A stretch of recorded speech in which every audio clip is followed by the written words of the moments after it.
Now, the Impact 8 forecast from the WGAL News 8 Storm Team.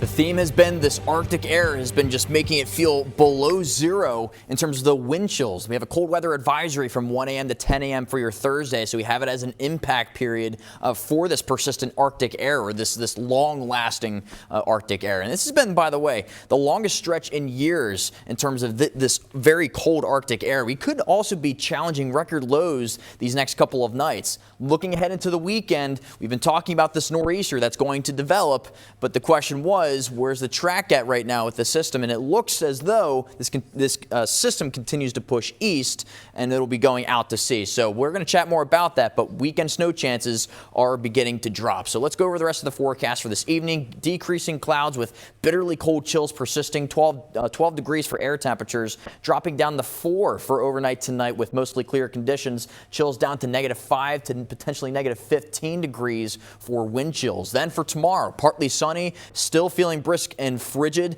20-degree air temperatures. We have an impact icons for the next 3 periods here. You can see 18 degrees now in Harrisburg, Carlisle 18, 14 in Lewistown, 21 in Gettysburg, but still had that northwesterly wind or west northwesterly wind, but generally between 10 and 12 miles per hour. That's what's helping to contribute to these single-digit feels-like temperatures across the area, feeling like 1 degree in Lewistown at this time. And so that's also why we have a cold weather advisory that will be going into effect 1 a.m. Thursday and lasting through 10 a.m. Thursday. So keep that in mind as we get into the next few days here. What and when in terms of the impact for wind chills. From now through Saturday, we're going to have these wind chills into the negatives each night and each morning. Now, we'll have single-digit wind chills, as we're already seeing this evening. We'll have single-digit chills during the day with sustained winds between 5 and 15 miles per hour. Gusts could potentially get to 25 miles per hour, especially as we get into tomorrow. Could have a little bit of a gusty day for the afternoon. Then the impacts. Going to want to make sure you limit any outdoor exposure in the cold air. You're going to want to make sure you dress in layers, cover any exposed skin. And if you don't cover any exposed skin, you may have the threat for frostbite to develop on your skin, and that's going to be during the overnight period especially.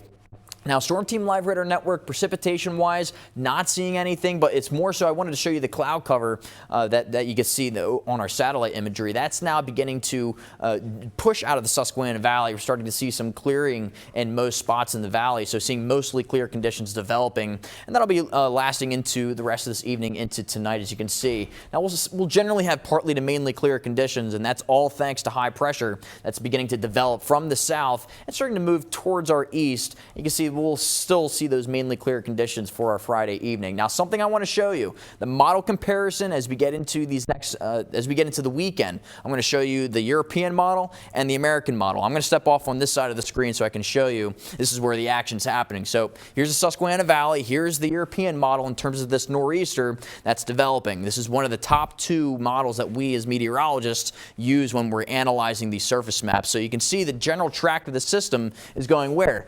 Out to sea. And you can see the snow bands are just barely touching the Garden State right now in New Jersey. Let me show you the American model. Look at this track system.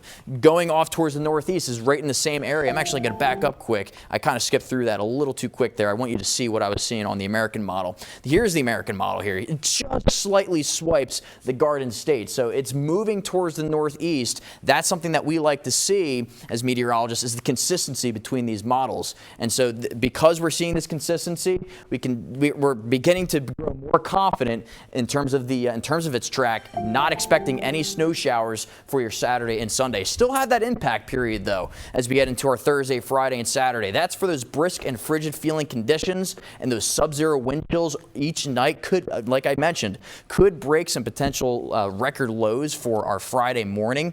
And then as we look ahead into next week, guys, not as cold, still right around freezing, looking at another chance of some light snow showers for Thursday of the following week, guys. You know, I got to say, I feel like we've learned so much in the past week. You guys offer so much information, and I really appreciate it. Yeah, absolutely, and that's our job. You know, we want to show you guys, this is what we're seeing. Because there's a lot. I will definitely tell you, there's a lot of people who will post images online Yeah. of one model run, and we call that hype. And so we don't want that. Yeah. Us as meteorologists, that's not our job to hype. Our job is to bring you the most accurate information and make sure you guys can stay prepared. And in real time. And in real Yeah. time, exactly. And so Yeah. then that's what we're doing here at Well, Channel I 8. appreciate that, man, because I didn't really know a lot about the European model versus the American model. Yeah. So we learned that. So we appreciate you. Absolutely. Thank you guys you, are sir. welcome. Yeah, and take a look at traffic.